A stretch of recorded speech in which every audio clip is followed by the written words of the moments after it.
Probably closer to 7 would make weeks. more sense. Mm-hmm. And so that's not going away as a conversation. Brock, what would you do?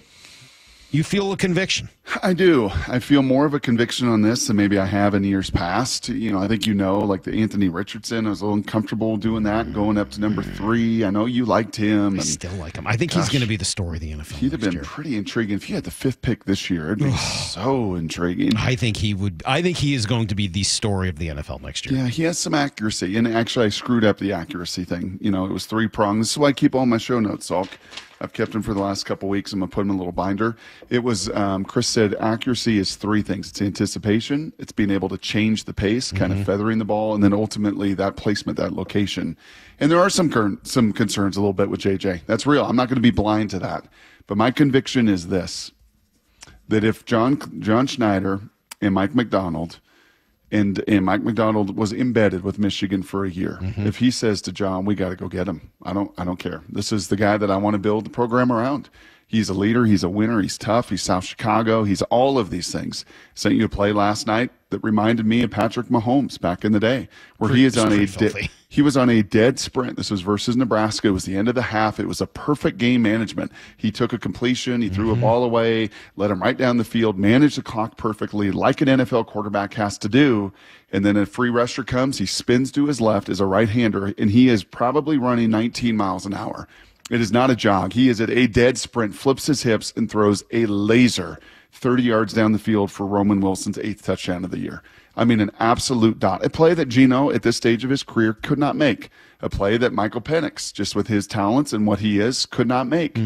He has that kind of upside. So my conviction would be you do whatever it takes. Is it trading DK Metcalf? Is it trading next year's first? I would sure love this year's first. I really would. I'd really love to still add a Troy Fautanu and some of the difference makers that are in the top 50 of this draft. But I don't walk away from this draft without doing and exhausting every opportunity to go get J.J. McCarthy. I'll tell you what, if they do that, it'll be really exciting. It'll be awesome. I don't know if they're going to do it. I don't know whether I'm there yet. Obviously, you've heard me sort of lean kind of closer to that over the last couple of days and maybe even the last couple of weeks as we've heard from people, talked to people. And I do think there's a sense, I do have kind of just a gut sense that may be something John is interested in doing, trading up to make sure he gets one of these quarterbacks this year. I don't know if I could. I don't know whether I feel quite as convicted as you do yet, but I feel better that would be about exciting. that. I honestly feel better about him than I do Drake May. I don't think I would do that for Drake May. Yeah, it's I've funny. heard things on Drake May, and I know that Matt loved him. I had a coordinator, that was pretty close to the situation. It was like, I just didn't move the needle. Like, he just didn't lead, not a leader of men. When I watched Combine, I didn't see a leader of men. I saw kind of a Southern gentleman with an immense skill set and a great athlete at 6'5". Jaden Daniels, I don't know if I do that for Jaden. There's some ups and some downs, and there's a frame there that's just as concerning, that's super, super lean. And I don't know how he endures. I don't know how gritty he is. I didn't see him elevate LSU. I know he won the Heisman, but he padded a lot of stats and lost some games and may have played really well. You're not going to get the opportunity to do that for Caleb Williams, would you? I don't know. There was some drama there. There was some noise there. There was some stuff this year that was a little, hey, man, give the ball. You're running RPO. The play is to give it to him, and you're not giving it to him. And you're trying to, look out for your own numbers. J.J. McCarthy was not a look out for my numbers guy. J.J. McCarthy, the advantage, and Chris is right, from a volume standpoint, he didn't have the volume. He didn't have the at-bats that Penix had, Jaden had, Caleb had, Drake May had. Didn't. He's playing an NFL system. But you know what the NFL is, Salk? When you watch Lamar Jackson play, you know what the NFL is? Hey, man, you got 10 plays. You got 10 plays a game. And you're going to have to make them. And you're going to have to make them in money time. You're going to have to make them on third down. I sent you some numbers there looking at third down percentages when it came to J.J. McCarthy and some of those stats. It was actually sent to me by a former NFL quarterback. And he's like, hey, man, take a look at this. And those numbers were, and this was from Dane Brugler, percent of third down passing attempts that resulted in a first down in 2023. So that money down, the percentage of times that you completed, that you get your job done. Jaden Daniels and J.J. McCarthy were number one right there at 48%. Bo was 43, Caleb was 42, Drake May was 39, and Penix was 37%. So just that money down, 2-minute drill, in the Rose Bowl. Do you get the job done? overtime. You get the job done. National championship game, Salk on third down when that game was in the sphincters for Michigan was getting pretty tight. And Washington, it closes a one-possession game, and it's a 3rd and 11. What did he do? Scrambled for 20. He just made those game-defining, game-changing plays. Go look at the Ohio State game for 3 years with 20 million people watching it when the game was on the line, and he played against C.J. Stroud, right? And he played in those big moments. He delivered. So wait, Brock, I heard your conviction was if John Schneider loves him that much, he should go get it. Are you saying that if you love him that much, that you would go get him? I do, but I would appreciate the opinion, and this is where John has an immense advantage this year. He has a Mike McDonald that, again, was so close to that, and that was JJ's first year, right? That was where they had to turn the program. That's where Jim Harbaugh was just demoted, and his salary was cut in half, and he needed to win.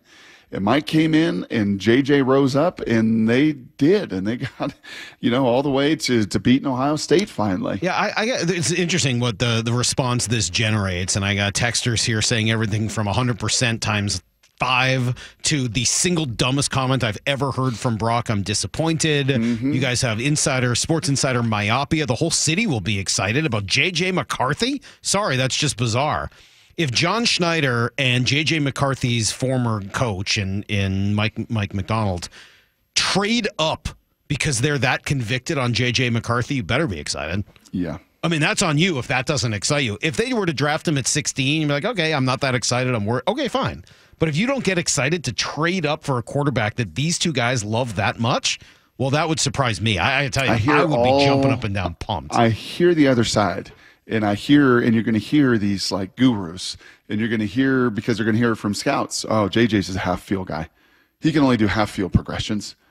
Oh, he can only make plays on half the field. He has no vision. He has no anticipation. He has none of this. And I just kind of like scratch my head. I'm like, really? You think he's only a half-field guy? You think it's that simple?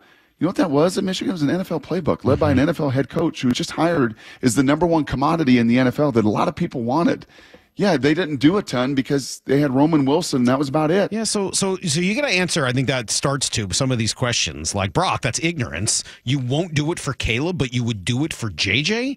That's just crazy. Or this one that says you'd rather go with the guy whose coach ran it 32 times in a row rather than let him throw? Can you explain why? Yeah, because that was what they did to win and go undefeated and win a national title. Because that's exactly what I want. I don't need to throw it. I watched, again, some of this stuff with Caleb this year where I know the scheme, I know the system, and you know what it is? Give the ball. Give the ball. Run the ball. That's what you're supposed to do. Go run the ball. They're daring you to run the ball, and you won't. And you'll want to throw bubbles, and you'll want to scramble around, and you want to try to create and make all these Sports Center plays and all this stuff when that's not what the game calls for. JJ does what the game calls for. It's the beauty of baseball and what I've learned and what I've loved about baseball, Salk, for 15 years. When the game calls for this, you know what you need to do? Do it. You need to do it, or else the game is going to come and eat you up. And the NFL game at the quarterback position is you do what the game calls for. And when it calls for third downs, and it calls for red zone, and it calls for creativity, you do that, and you play that card. But when the game calls for a check down and a punt, and you play to the strengths of your run game and your defense, and go win a national championship, that resonates with me. Winning resonates with me. It resonates with Chris Peterson. It resonates with these NFL scouts that the closer they get to it and the more they study it, they go, geez, this kid's not going to be there at 16. He's just not. He's going to, and you know what, maybe unfortunately Minnesota or Vegas or a bunch of these organizations that have struggled and haven't taken that step said, you know what I need? I need someone that's done it and won. That moves the needle for me, Salk, more than anything. And yeah, over 17 years of watching QBs, over watching all these young and talented guys that can spin it and throw it 80 yards and do all these amazing things and run 4.4. Do you win? Do you elevate people around you? I felt more comfortable with Caleb after his Heisman Trophy year.